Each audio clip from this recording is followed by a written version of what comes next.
Hi everybody, it's Andy from Snow Camp Europe here. Just with a short video in response to a question on our YouTube channel on our Fischer RC4 The Curv video. Somebody has asked me what my opinion is of the Atomic Q9 S versus the RC4 The Curv. Now, I've not skied the Q9 until today, and I'm going to ski it in a moment, so I will be able to give you some feedback and thoughts on how it skis. But firstly, I'll just give you a little bit of an overview of the ski. Obviously the Q9, I believe, is replacing the X9, which is no longer available. This X9 is my current ski, which Atomic gave to me or have given to me for the last 3 or 4 years. So I've had 3 versions of the X9. I have to say the first version was very good, the second version was absolutely appalling, and the third one, the new one, is actually quite nice to ski. Now the Q9 features the Revo shock system, which I have to say, I actually think Atomic are extremely good at recycling things. So if you remember, the X9 had old car aerials on the top sheet.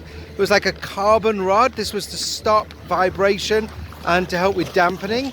Now what they've done is they've gone around the world collecting old sweet corn tins, and they've stuck them on the top of the ski. Under the sweet corn tin is a small piece of rubber, and they tell us that this actually stops vibration and helps the ski in all different kinds of ways. I actually think it's just marketing twaddle, and don't think that the sweet corn tin piece on the top sheet does anything whatsoever.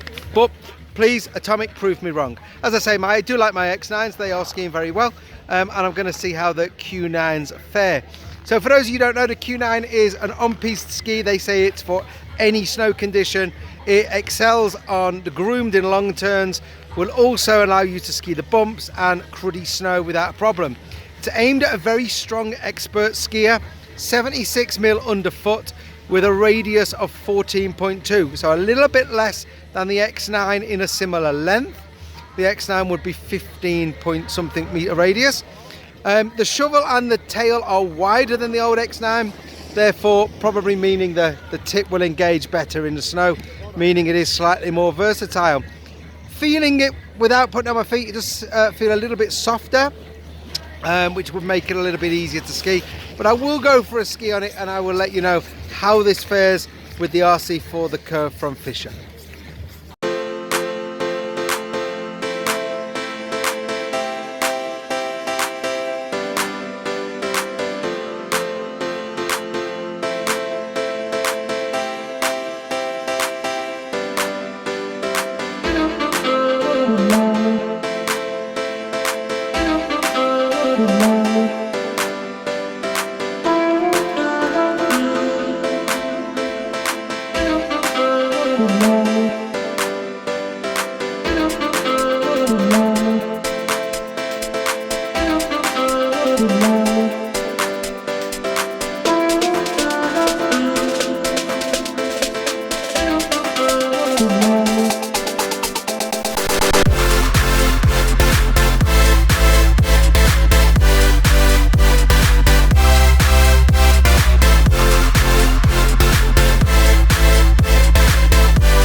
So as you can see, folks, I've spent the day skiing on the Q9s. To answer this question that was posted on the Fischer RC4 The Curv video, I spent 2 hours teaching an intermediate skier on them, and then 1 hour with an 8-year-old child.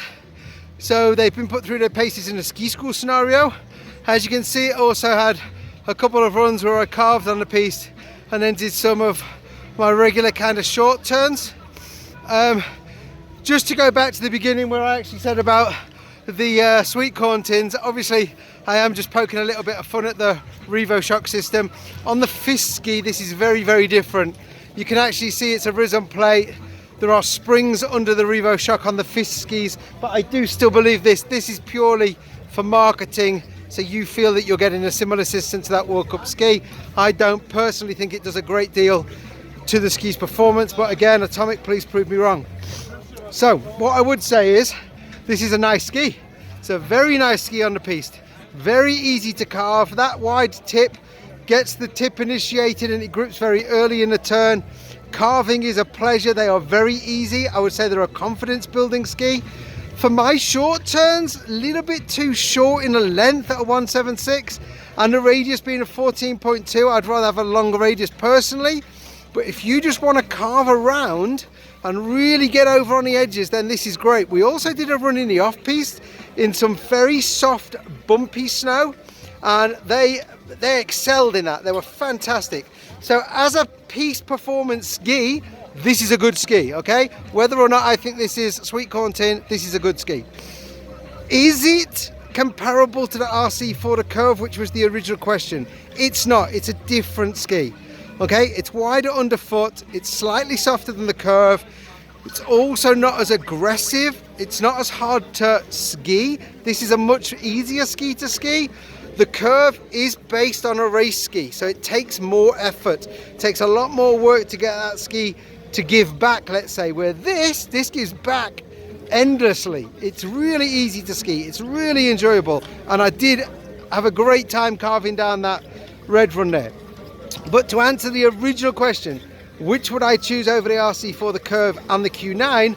Well, they're very different skis. It's like apples and pears, swings and roundabouts, Porsches and BMWs, okay? The RC4 The Curv, I said, it's a race ski. It's stiffer. It will give more back the more you put in. This is a piste performance ski for, I would say, the very good recreational skier up to expert who wants to cruise around. So there you go, folks. The Q9, not a full review like we've done before with the other skis, but I did want to get back to the person who had posted on the RC4 The Curv review asking how did I view the two different skis and which one would I opt for. And to be honest, if I wanted to cruise around on piste and have a really good play with a ski, I'd opt for the Q9.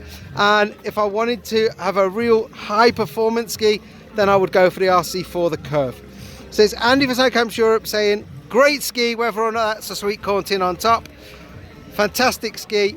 If you want to cruise around on the piste, go and play in the off-piste a little bit and carve away all day. Fantastic ski. But it isn't the RC4 The Curv. They are very different. Chalk and cheese.